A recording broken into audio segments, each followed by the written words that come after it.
name's Bailey, and this is one of my first ever YouTube videos, but this is definitely my first ever lightning lane breakdown video. I'm very excited to share some of my tips and tricks on lightning lanes with you guys, and also sharing the lightning lane choices that we made for our upcoming trip. If you're planning a Walt Disney World trip soon, then hit that red subscribe button and just keep watching. So before I get into what we actually selected for this trip, I'm gonna kind of go over a brief description about what the Walt Disney World Lightning Lane multi-pass system is. If you have not been to Disney World since the Genie Plus era, this is what replaced Genie Plus. So Genie Plus became Lightning Lane Multi-Pass, and individual lightning lanes became Lightning Lane Single Pass. And this is still a paid service that helps you skip the standby lines at Walt Disney World. It is not required, you do not have to do it, but for me and my family personally,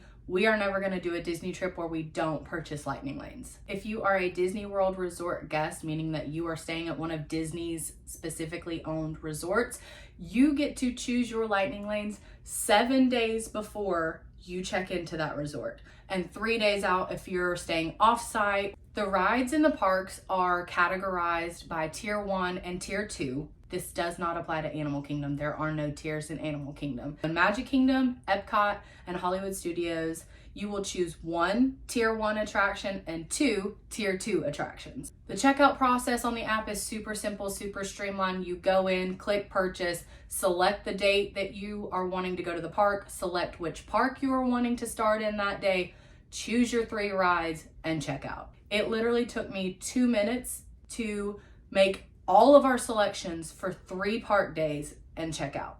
One of the questions people always have about this system is, so I'm paying all of this money to only be able to skip the line for 3 different rides? No. You start your day with 3 lightning lanes that you selected 7 or 3 days prior to your trip. And then once you get into the park, let's say you're in Magic Kingdom and you scan into your very first lightning lane of the day, then you get to start making your next selections. Once you scan into that second ride, you make another one, holding up to 3 at a time. If you're park hopping, once you scan into that very first ride, you're allowed to then start making lightning lane selections in the park that you're wanting to park hop into. You're still able to modify your selections with this new system. You can modify times, all of that good stuff. You can change the ride if you just decide, oh, I don't want to do Pirates Lightning Lane because it's just a 5-minute standby. Let me change it to something else. You can do that as well. Lightning Lane Single Pass is a completely separate purchase from Lightning Lane Multi-Pass. Lightning Lane Single Pass, remember, is what individual lightning lanes used to be. So it's those really big e-ticket attractions in each park that are just a little bit more fun and thrilling for everybody. So Disney makes you pay a little bit more money to skip the lines for those rides. Again, it's not necessary, but if you don't want to wait in a standby line for those, you're going to have to pay an extra sum for those as well. In Magic Kingdom, you've got Tron and Seven Dwarfs Mine Train on the single pass list. In Epcot, you've got Guardians of the Galaxy. Hollywood Studios is Rise of the Resistance. Animal Kingdom, you've got Flight of Passage. You can also modify the time that you get for those single pass rides as well. Okay, now that we've got like a brief overview of what that whole system is about, let's talk about the rides that I chose for us for our upcoming trip.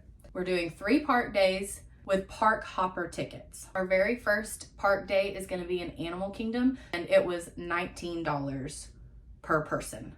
And it came out to a little over $76. It's like $76 plus tax. We are skipping Flight of Passage this trip. My kids don't like it, so I did not have to worry about purchasing the single pass for Flight of Passage. We are only doing multi-pass in Animal Kingdom. The rides we chose, again, there's no tiers in Animal Kingdom. You just choose 3 rides.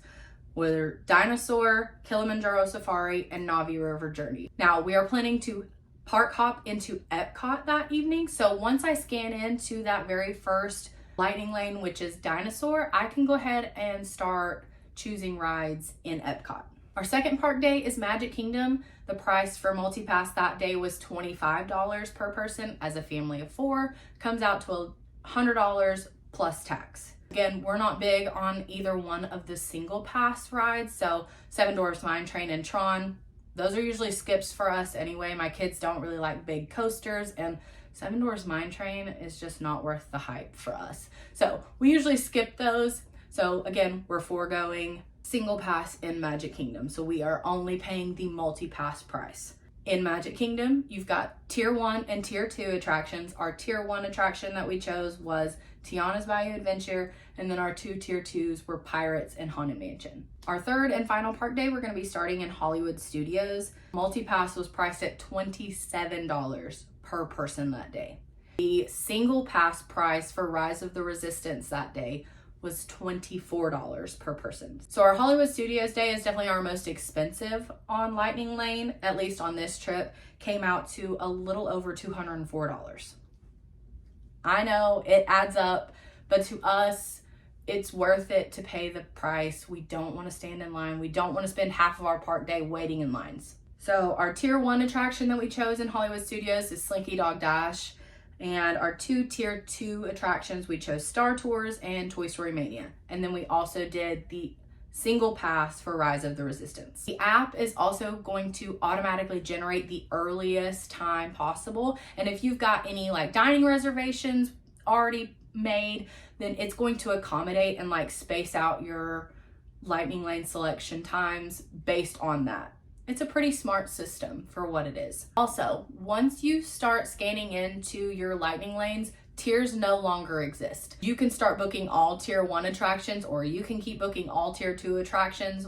Once you're in the park, tiers no longer exist. But you can hold up to 3 Lightning Lanes of any tier at any point. If you've made it this far in the video, thank you so much. It truly means the world to me.